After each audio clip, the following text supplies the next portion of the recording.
राजा हरिश्चंद्र की अमर कथा सत्य, त्याग और धर्म की अद्भुत गाथा प्रस्तावना भारत की पुरानी कथाएं केवल मनोरंजन नहीं, बल्कि जीवन को सही दिशा देने वाली अमूल्य धरोहर हैं। इन्हीं कथाओं में से एक है राजा हरिश्चंद्र की कथा, जो सत्य, वचन और त्याग का सर्वोच्च उदाहरण मानी जाती है। यह कथा बताती है कि जब मनुष्य सत्य के मार्ग पर अडिग रहता है, तो ईश्वर स्वयं उसकी सहायता करते हैं। अयोध्या का धर्मपरायण राजा प्राचीन काल में अयोध्या नामक एक समृद्ध और सुंदर नगरी थी।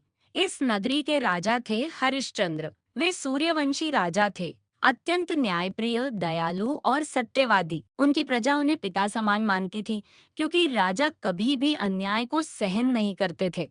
राजा हरिश्चंद्र के लिए सत्य केवल एक शब्द नहीं था, बल्कि उनका जीवन था। उन्होंने प्रतिज्ञा की थी कि चाहे कैसी भी परिस्थिति आए, वे कभी झूठ नहीं बोलेंगे और अपने वचन से पीछे नहीं हटेंगे। उनकी पत्नी रानी तारामती भी उतनी ही धर्मनिष्ठ और पतिव्रता थी।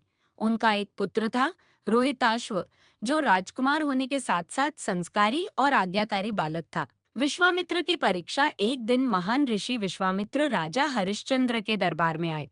वे राजा की सत्यनिष्ठा की परीक्षा लेना चाहते थे। उन्होंने निश्चय किया कि वे राजा को ऐसी कठिन परिस्थिति में डालेंगे जहां सत्य निभाना अत्यंत कठिन हो जाएगा। विश्वामित्र ने राजा से दान में पूरा राज्य मांग लिया।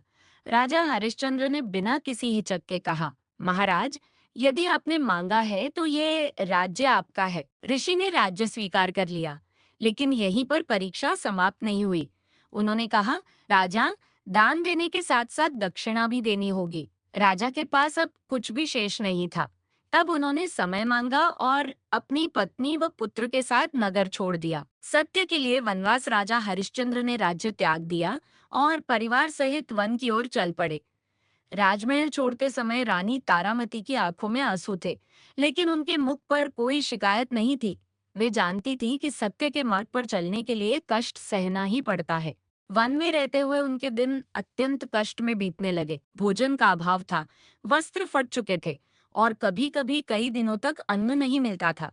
फिर भी राजा ने कभी अपने सत्य और वचन पर संदेह नहीं किया। परिवार का विछोह। एक दिन दुर्भाग्यवश राजा हरिश्चंद्र को अपनी पत्नी और पुत्र से अलग होना पड़ा। वे रोजी रोटी की तलाश में अलग अलग दिशाओं में चले गए। रानी तारामती अपने पुत्र रोहिताश्व के साथ काशी पहुंची। वहीं राजा हरिश्चंद्र भी पहुंचे, लेकिन दोनों एक दूसरे को पहचान नहीं पाए।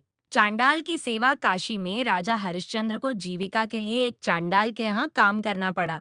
उन्हें श्मशान का रक्षक बना दिया गया। उनका कार्य था श्मशान में आने वाले शवों से कर लेना। जो राजा कभी सिंहासन पर बैठता था, वही अब श्मशान में कर वसूल रहा था। लेकिन उन्होंने कभी अपने भाग्य को कोसा नहीं। वे जानते थे कि यह भी उनके सत्य की परीक्षा है। पुत्र की मृत्यु। उधर रानी तारामती अत्यंत निर्धन अवस्था में जीवन यापन कर रही थी। एक दिन उनका पुत्र रोहिताश्व गंभीर रूप से बीमार पड़ गया और उपचार के अभाव में उसकी मृत्यु हो गई। रानी अपने मृत पुत्र को कंधे पर उठाकर श्मशान पहुंची। वहां श्मशान का रक्षक कोई और नहीं, बल्कि स्वयं राजा हरिश्चंद्र थे। पर दोनों एक दूसरे को पहचान नहीं पाए। राजा ने नियमानुसार श्मशान कर मांगा। रानी के पास देने को कुछ नहीं था। उन्होंने अपनी साड़ी का आधा भाग कर में देने का प्रस्ताव रखा।